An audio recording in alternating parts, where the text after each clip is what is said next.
আসসালামু আলাইকুম। অবিরাম বাংলা সংবাদে সবাইকে স্বাগত জানাচ্ছি। তানিয়া ইসলাম রাত্রি। শুরুতেই বিআরবি কেবলস সংবাদ শিরোনাম। পিআর পদ্ধতিতে নির্বাচনের দাবিতে ৭টি ইসলামী দলের রাজধানীতে বিক্ষোভ সমাবেশ। আলোচনার টেবিলে সমাধান দেখছে না জামায়াত। বিদ্যমান কাঠামোতে ভোট হলে আবার ফ্যাসিবাদের জন্ম হবে। পিআর পদ্ধতিতে নির্বাচনের দাবিতে আন্দোলন গণতন্ত্রের জন্য ভালো নয় মন্তব্য মির্জা ফখরুলের। অস্থিতিশীলতার জন্য রাজনৈতিকভাবে ক্ষতিপূরণ দিতে হবে আশঙ্কা আমির খসরুর। ভারী বৃষ্টি ও পাহাড়ি ঢলে শেরপুরে আকস্মিক বন্যা। বাঁধ ভেঙে লোকালয়ে ঢুকে পড়ছে পানি। তীব্র স্রোতে পানিতে ডুবে দুজনের মৃত্যু।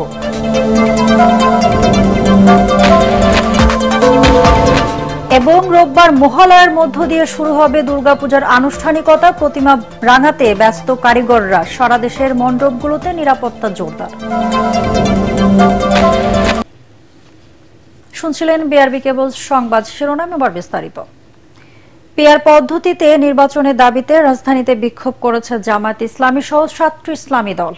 বিক্ষোভ সমাবেশে জামায়াতে ইসলামীর নেতারা বলেন, আলোচনার টেবিলে সমাধান হচ্ছে না বলেই তারা আন্দোলনে নেমেছেন। এ সময় দলের সেক্রেটারি জেনারেল অধ্যাপক মিয়া গোলাম পরওয়ার বলেন, জুলাই সনদের আইনি ভিত্তি দিতে একটি দল বাধা দিচ্ছে। কোনো টালবাহানা না করে সনদের আলোকে ফেব্রুয়ারিতে জাতীয় নির্বাচন দেওয়ার দাবি জানান তিনি। জুলাই সনদ, পিআর, দৃশ্যমান বিচার সহ ৫ দফা দাবিতে রাজধানীতে বিক্ষোভ মিছিলের আগে জামায়াত নেতারা বলেন, দেশে আওয়ামী স্টাইলে আর কোনো নির্বাচন হতে দেবে না জনগণ। এদিকে জুলাই সনদের ভিত্তিতে আগামী ফেব্রুয়ারিতে জাতীয় নির্বাচন সহ কয়েকটি অভিন্ন দাবিতে ইসলামী আন্দোলন বাংলাদেশ সহ কয়েকটি দল কর্মসূচি পালন করে। রিপোর্ট আদ্দিন সজীবের।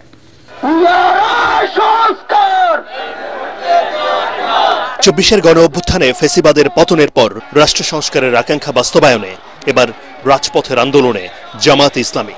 স্লোগানেই তাদের বার্তা পরিষ্কার। ঐকমত্য কমিশনের আলোচনার পাশাপাশি এমন বিক্ষোভ কর্মসূচির কারণ কি কেবলই রাজনৈতিক মহড়া, তার জবাব দিলেন জামায়াত নেতারা। এই জুলাই সনদ বাস্তবায়নের ক্ষেত্রে কারা প্রতিবন্ধকতা সৃষ্টি করছেন, জনগণ তাদেরকে চিহ্নিত করবে। আর এই জুলাই সনদ আইনি ভিত্তি দেওয়ার ক্ষেত্রে সরকারের ভিতরে থেকে যারা ডক্টর ইউনূস সাহেবকে কুপরামর্শ দিচ্ছেন, জনগণ অতীতের ন্যায় তাদেরকে আগামী দিনে চিহ্নিত করবে। জামায়াত ইসলামী একটি স্বচ্ছ ও গ্রহণযোগ্য নির্বাচনের চেষ্টা চালিয়ে যাচ্ছে জানিয়ে দলের সেক্রেটারি জেনারেল মিয়া গোলাম পরওয়ার বলেন, জাতীয় নির্বাচনের আগে জুলাই সনদের আইনি ভিত্তি সহ জরুরি সংস্কার না করলে দেশ বিপর্যয়ের মধ্যে পড়তে পারে।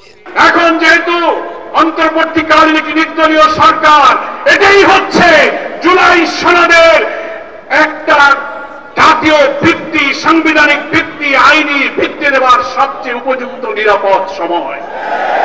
সেজন্য কোন টালবাহানা না করে আমরা ঐক্যমত্য কমিশনকে এবং সরকারকে, যেহেতু সরকার প্রধানই হচ্ছে ঐক্যমত্য কমিশনের প্রধান, আপনি সকলকে ডাকুন।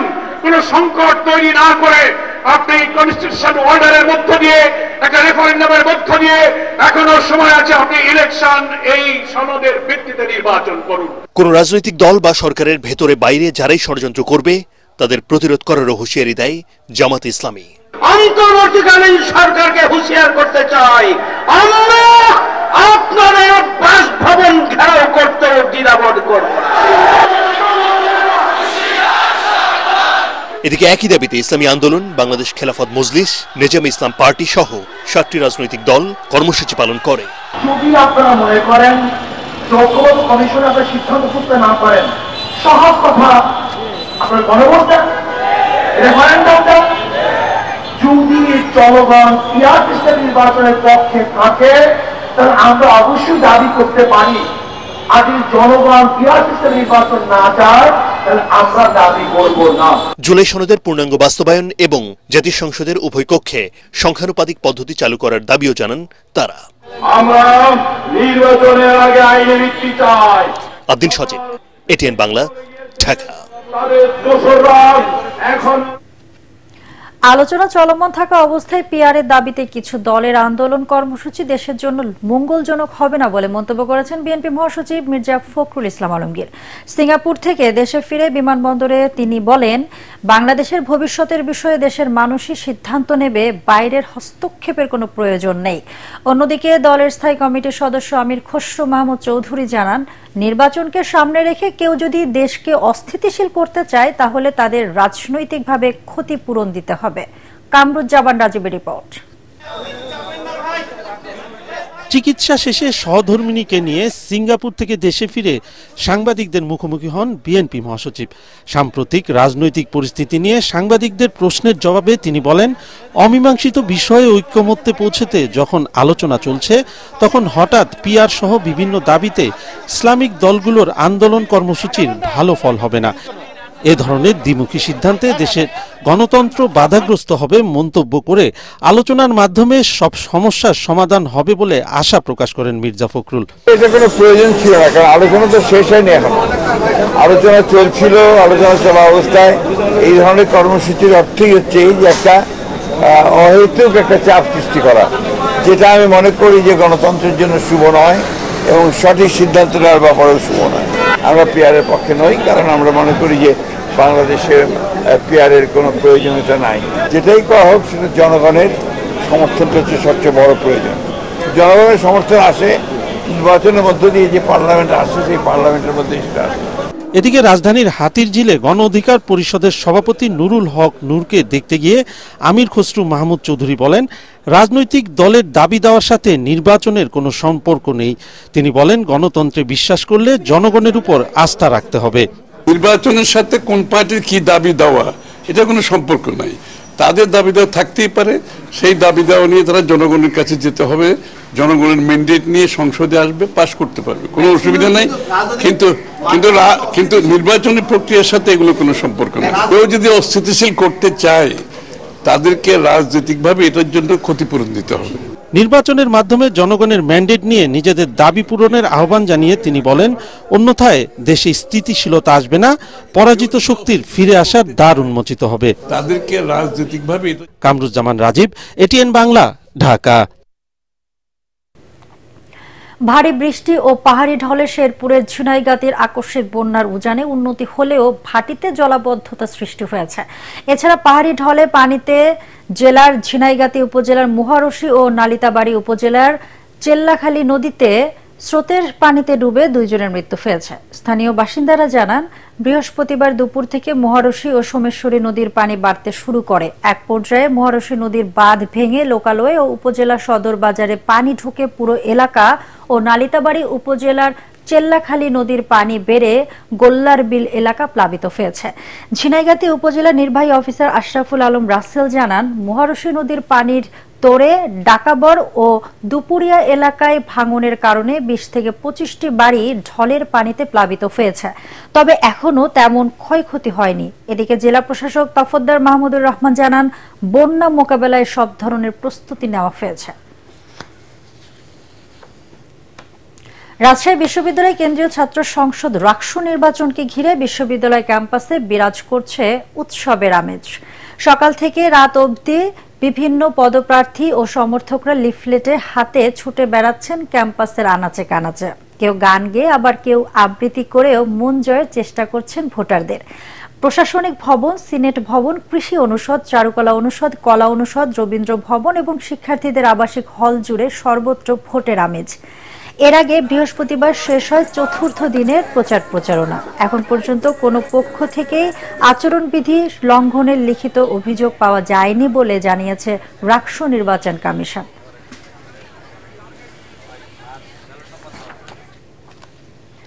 দুয়ারে কড়া নাড়ছে সনাতন ধর্মাবলম্বীদের সবচেয়ে বড় ধর্মীয় উৎসব শারদীয় দুর্গাপূজা। শেষ মুহূর্তের প্রস্তুতিতে দিনরাত ব্যস্ত সময় পার করছেন প্রতিমা শিল্পীরা। আয়োজকরা জানালেন, এবছর প্রতিমা তৈরির খরচ বাড়লেও ঐতিহ্য আর ধর্মীয় ভাবগাম্ভীর্য ধরে রাখতে সুন্দর সুষ্ঠুভাবে পূজা আয়োজনের সব প্রস্তুতি নেওয়া হয়েছে। প্রতিনিধিদের পাঠানো তথ্য চিত্রে আরো জানাচ্ছেন ফারহিন ইসলাম টুম্পা।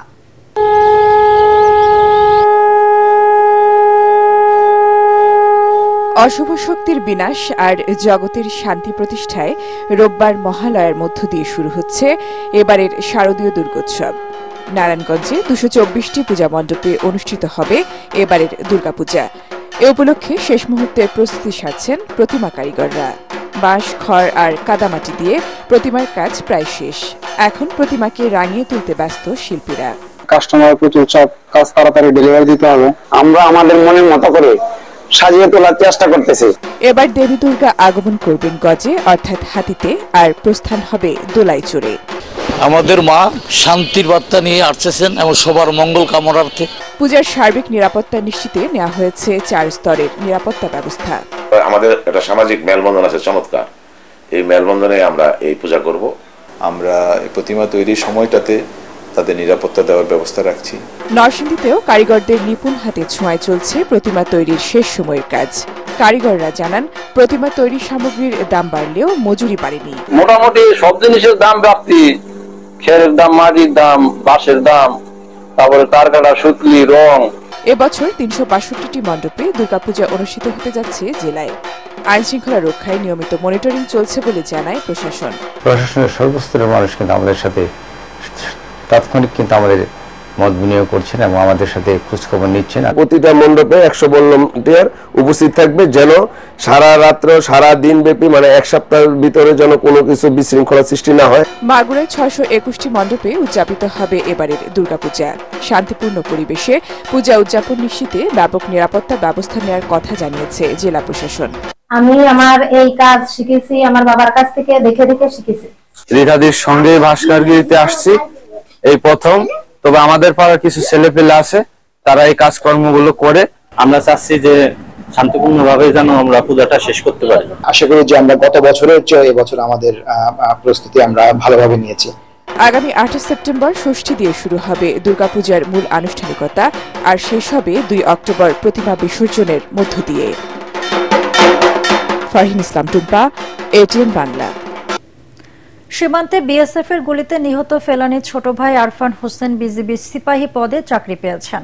গত 23 ফেব্রুয়ারি 15 বিজিবি আয়োজিত সিপাহী নিয়োগ পরীক্ষায় অংশগ্রহণ করে তিনি উত্তীর্ণ হন।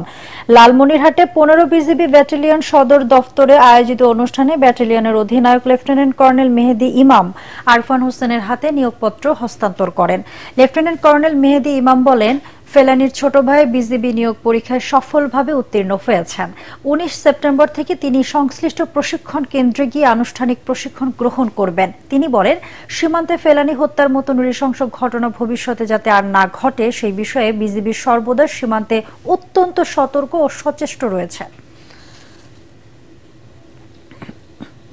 যখন আমি পরীক্ষা উত্তীর্ণ হই, যখন আমি টিকি সব দিক থেকে টিকি, তখন ওরা জানতে পারলো, বিজেপির জানতে পারলো যে আমি ফেলানির ভাই।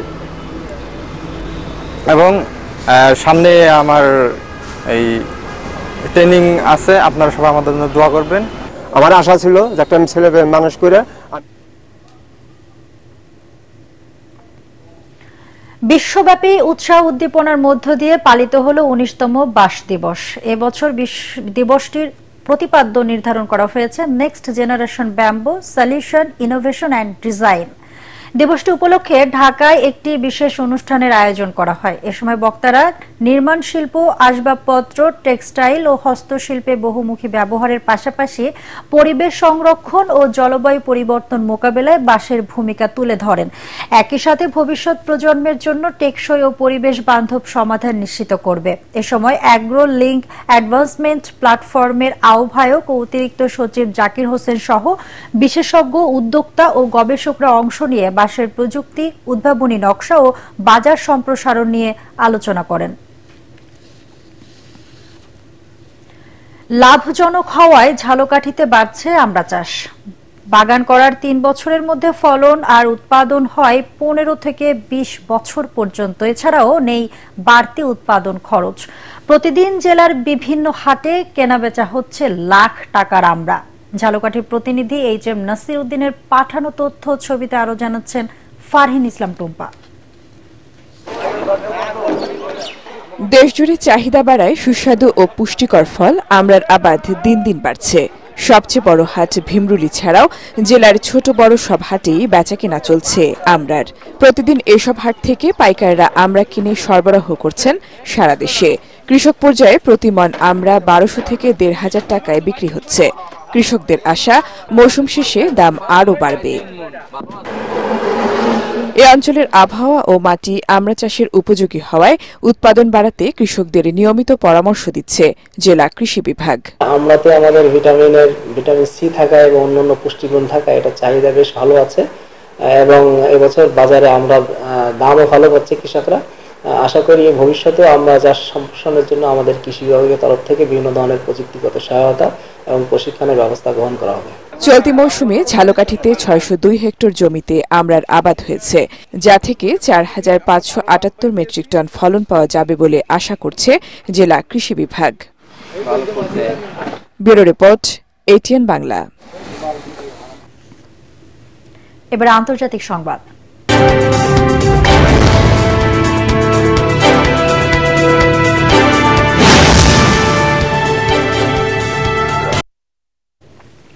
যুক্তরাজ্যের চেকার্স থেকে স্ট্যানস্টেড বিমানবন্দরে যাওয়ার পথে যান্ত্রিক ত্রুটির কারণে মার্কিন প্রেসিডেন্ট ডোনাল্ড ট্রাম্পকে বহনকারী মেরিন ওয়ান হেলিকপ্টারটি জরুরি অবতরণ করেছে।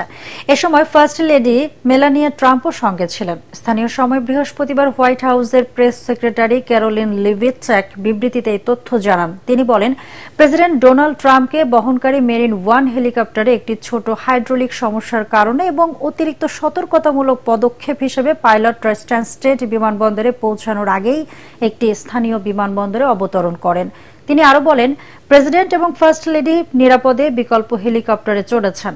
ট্রাম্প নির্ধারিত সময়ের প্রায় 20 মিনিট পরে পৌঁছান, যদিও হোয়াইট হাউস এই বিলম্বের কোনো কারণ জানায়নি।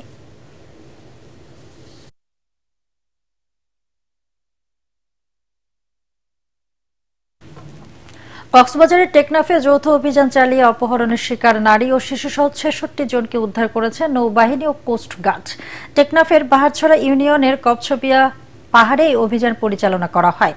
নৌবাহিনী ও কোস্টগার্ড সূত্র জানিয়েছে, অভিযানের সময় বাহারছড়া ইউনিয়নস্থ কপছপিয়া গহীন পাহাড়ের চূড়ায় অপহরণকারীদের বেশ কয়েকটি আস্তানার অস্তিত্ব পাওয়া গেছে। একই সাথে অপহরণের শিকার নারী ও শিশুসহ 66 জনকে উদ্ধার করা হয়েছে। এছাড়া এই অভিযান নিয়মিত পরিচালনা করা হবে বলেও জানায় তারা। এবার খেলার খবর, শুরুতেই এশিয়া কাপ। আবুধাবিতে টি-20 এশিয়া কাপে আফগানিস্তানকে 6 উইকেটে হারিয়েছে শ্রীলঙ্কা। এতে সুপার 4 নিশ্চিত করল বাংলাদেশেরও। আগে ব্যাট করতে নেমে লঙ্কানদের নিয়ন্ত্রিত বোলিংয়ে 69 রানে 6 উইকেট হারায় আফগানরা। তবে সাতে নামা মোহাম্মদ নবীর 22 বলে 7 রানের ঝড়ো ইনিংসে 169 রান তোলে আফগানিস্তান। 4 উইকেট নেন নুয়ান তুষারা। জবাবে কুশল মেন্ডিসের অপরাজিত 74 রানে 8 বল হাতে রেখে জয় নিশ্চিত করে শ্রীলঙ্কা। এতে 3 ম্যাচে জয় নিয়ে সুপার 4-এ ওঠে শ্রীলঙ্কার দল। আর বাংলাদেশের 2 জয় থাকায় নিশ্চিত হয় সেরা 4-এ থাকা। শেষ করার আগে বিআরবি কেবল সংবাদ শিরোনাম আরেকবার। পিআর পদ্ধতিতে নির্বাচনের দাবিতে ছাত্র ইসলামী দলের রাজধানীতে বিক্ষোভ সমাবেশ। আলোচনার টেবিলে সমাধান দেখছে না জামায়াত। বিদ্যমান কাঠামোতে ভোট হলে আবার ফ্যাসিবাদের জন্ম হবে।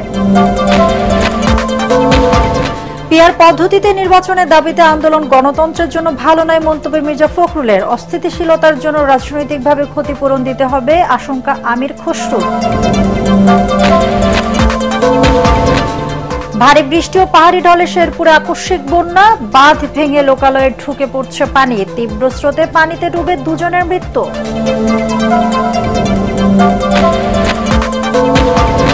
এবং রোববার মহালয়ার মধ্য দিয়ে শুরু হবে দুর্গাপূজার আনুষ্ঠানিকতা। প্রতিমা রাঙাতে ব্যস্ত কারিগররা। সারা দেশের মণ্ডপগুলোতে নিরাপত্তা জোরদার।